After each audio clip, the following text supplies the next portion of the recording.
Magandang araw po sa inyong lahat. Ulit. Gagawa po tayo ngayon ng bubong po ng tricycle na pan-deliver. Ayan po, oh. Yan po ang kabuuan, tapos na. Ipapakita ko po sa inyo kung paano natin yan binuo. Sana all. Mag-uumpisa po muna tayo yan. Papakita ko po sa inyo. Ayun yung ikakabit natin. Nabili na po yan ng buo na eh. Ayun, windshield. Sukatan po muna natin yung sentro ng windshield, yung loob. Para makita po natin para malaman po natin kung anong sukat ng sentro. Ayan po, dyan po natin isesentro yon, yung windshield na yun sa ng motor. Chassis. Ayun po yung ulo ng ehe. Doon po tayo magkakabit ng tubo. Tubo po mga kaibigan. Galing po sa sentro 5 cm. 5 cm po yan, hindi lang masyadong makita. Gawa po tayo ng example ng loob ng windshield. Ayan, 47. Ang kalahati po ng 47, 23.5. Tapos ibawas po natin yung ehe. Galing po sa sentro, babawas yung hanggang doon sa ulo ng ehe. Matitira po 19.5. Puputol po tayo ng tubo ng 19.5 po ang haba. Ayan po, naputol na. Lalagyan po natin yun ng tornilyo. Ayan, ganyan po. Pagtatamaan po yan, pagkakapitan po ng windshield at saka ng class guard. Yan po natin ilalagay yung windshield at saka yung class guard po. Sana all.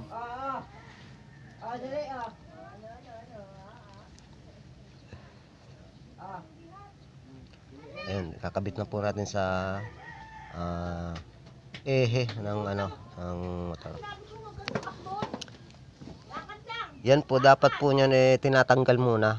Pagka-spot, pag na-spotan, nahuhugutin para ipupulwil dito sa baba.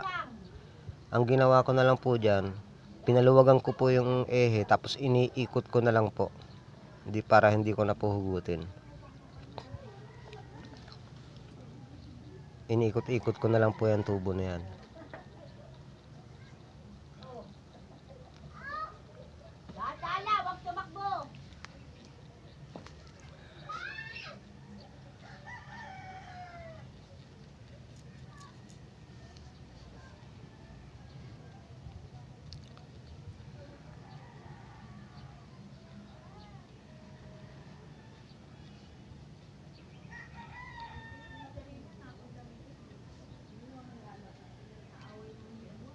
Ayan. Ayan po, tatanggalin natin yon. Sobrang buka. Galing po kasi sa yan eh. Galing sa e-bike. Kaya malapad siya. Ayan, maliit lang po. Ganun lang kalaki lalagay natin. Pupululin po natin yan. Sana all. Gagawa po tayo ng pampalit.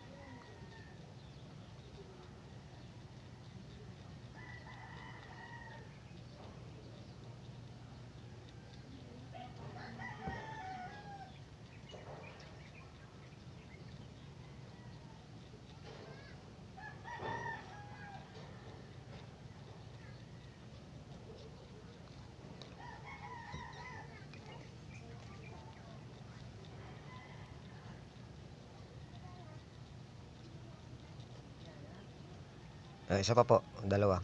Kailangan po dalawa, partner.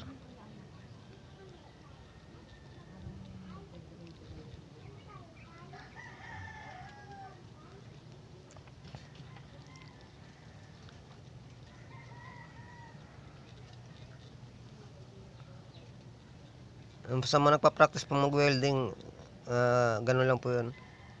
kailangan po may kaskasan kayo bago nyo po i-spot. Dun sa pag-weld ngayon nyo, may kaskasan po dapat. Pag mainit na, saka po i-spot. Para po hindi kayo hirap. Sa mga nagpa-practice lang po ha. Sana all. Yan po dapat po niyan ay may pinagsasandalan yan. Na hindi siya gumagalaw. Pero kaya ko naman po siguro ng hawak-hawak lang. Yung pong kulay pula na yon, yung bubong, libilado po dapat yon. Kailangan libilado po yung pabalagbag at saka pa diretso. Para lilibilin na lang po ito, huhulugan na lang po itong kinakabit na to. Nasa eskwela na po yan. Kabilaan po libil. Yan.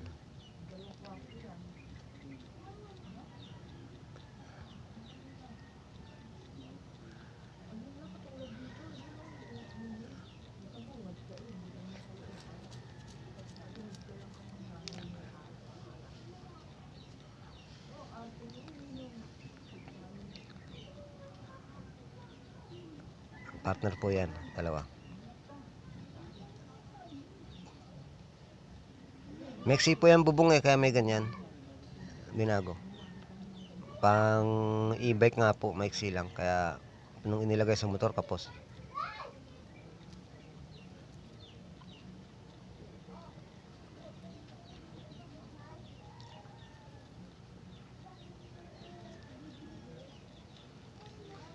Kailangan po para sukat. Simula sa baba hanggang taas.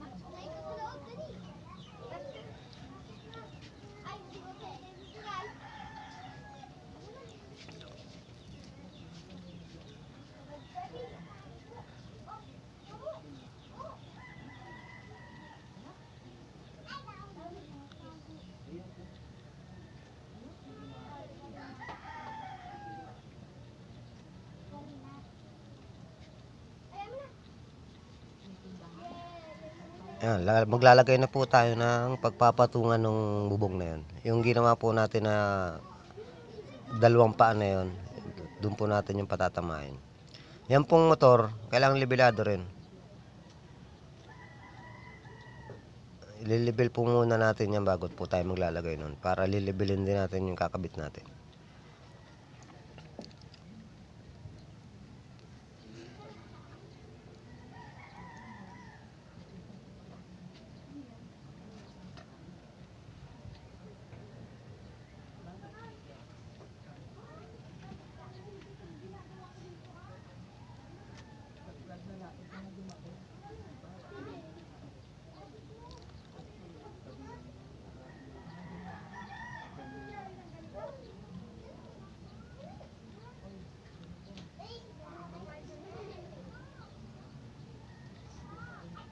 Ayan, sa kabila po, nag-abang muna kami ng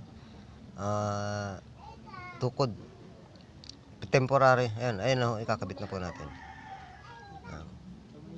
Kailangan po, nakasentro din po yan dyan sa, ano na yan, sa motor. Sentro din po yan. Yung parilya ng motor. Yung angkasa na yan. Nakasentro po dapat din yan dyan. Para po sumentro yung bubong natin. Sabihin mo, tingin ang pera mo. Patingin, kung ilan yan. Ngayon, di ko po natakpan. Tatakpan po natin yung, yung bangko. Yung upuan. Tatakpan po dapat matatamaan ng flux. Sabihin mo, 6. 6. Tumakbo.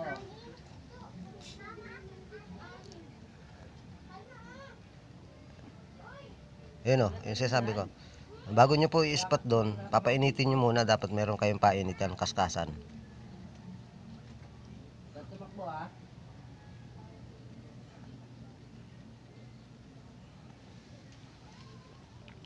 Malamig na po kasi yan. Pag malamig na, matagal na mag-spot. Ayun o, kakaskasin po muna.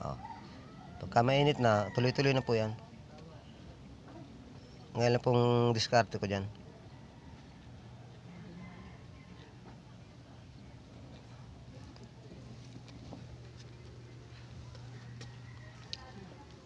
Sundan nyo po itong video na to hanggang po sa dulo. Baka may makuha po kayong diskarte.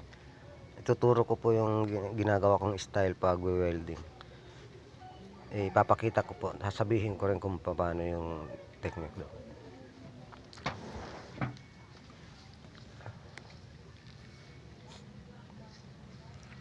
Ayan po, flat bar po yan, binutasan ko ng barena. Yan po ang pinaka magiging bracket ng unahan natin. Bracket yan.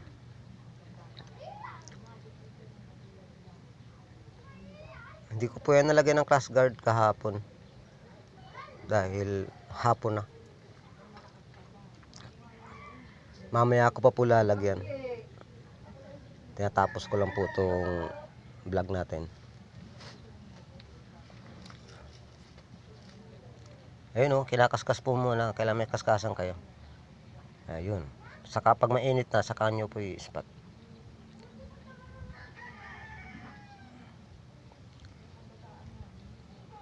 Para tuloy-tuloy na po welding natin. Kung malaki po kawang, may diskarte rin po ron. Kung malaki kawang. Ang diskarte ko po ron, pinapaagos ko na lang po yung baga. Mapansin pa nag-welding kayo, may baga. Doon lang po kayo lagi mag-i-spot hanggang umagos po ng umagos dun sa kawang yung natin, yung natunaw na welding rod. Aagos po yun dun sa kawang, kakapit na po yun. Kasi pagka tinira po natin dun sa mismong kawang, lalo pong lumalaki yung butas, lalo pong lumalaki yung kawang niya.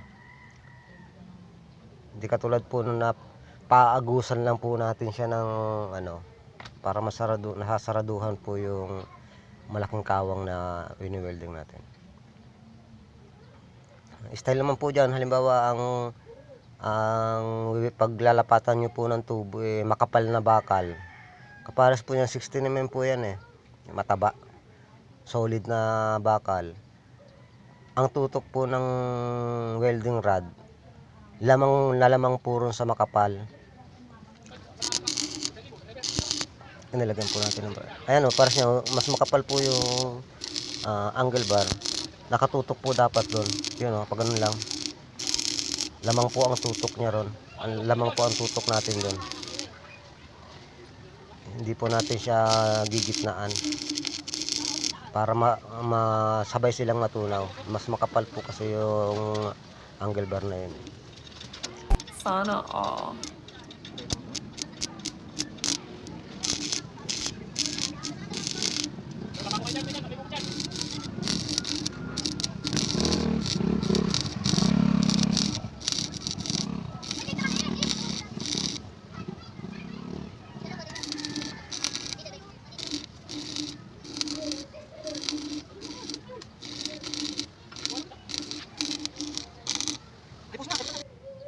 Ayan po, sentro. Tapos na po. Saglit lang. Sentro po yan dyan. Nakasentro yung hulihan natin na yan. Hindi ko na po napakita yung paglagay ko ng tukod na yan. Sentro dyan. Sentro din po sa unahan. Ayan kita nyo. Nakasentro po yan dyan. Sa hulihan. Yung pong windshield, nakasentro din po dapat yon. Ayan, nakita nyo, sentro. Sentro po yan dyan. Yan. Ay, unang-una nga po palang gagawin bago tayo mag-welding. Tatanggalin po yung spark plug at saka fuse ng battery po. Ayan, dalawa lang po tinatanggal. Tanggalin po yung spark plug. Ayan po yung spark plug. Tapos yung fuse po ng battery. Yan lang po tinatanggal yan bago mag-welding. Daming salamat po sa mga nagsubaybay. Gandang araw po sa inyo. Hindi ko po nalagyan ng class guard yan. Iano ko na lang po sa inyo. Sa sunod na lang pong vlog, lalagyan natin ng class guard. Tapos papakita ko po sa inyo kung paano tayo nagpuputol ng tubo. Kung ano ang tamang diskarte sa pagpuputol ng tubo. O yung paghawak ng grinder. Tsaka po yung sinasabi ko sa inyo yung pag-welding kung malaking halimbawa, malaki kawang. Doon ko na lang po sa inyo papakita. Pasensya na po kahit hindi ko na rito. Ayan. Sa malayo po, ayan Kita nyo sa malayo. Okay na. May bubong na po. Importante, mabubungan lang naman po yung pan-deliver ni boss ng kahoy. Pan-deliver po ng kahoy yan.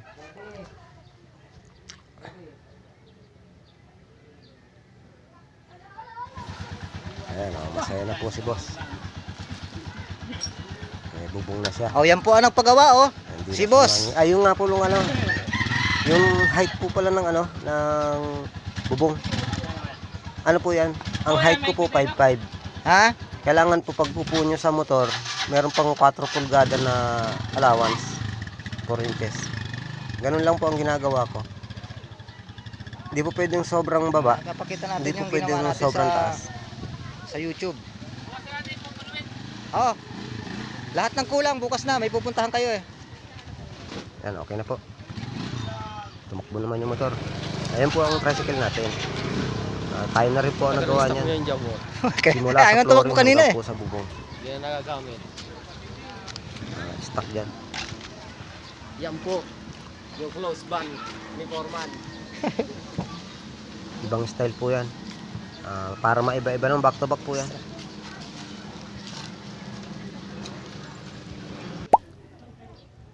Daming salamat po. Hanggang sa muli.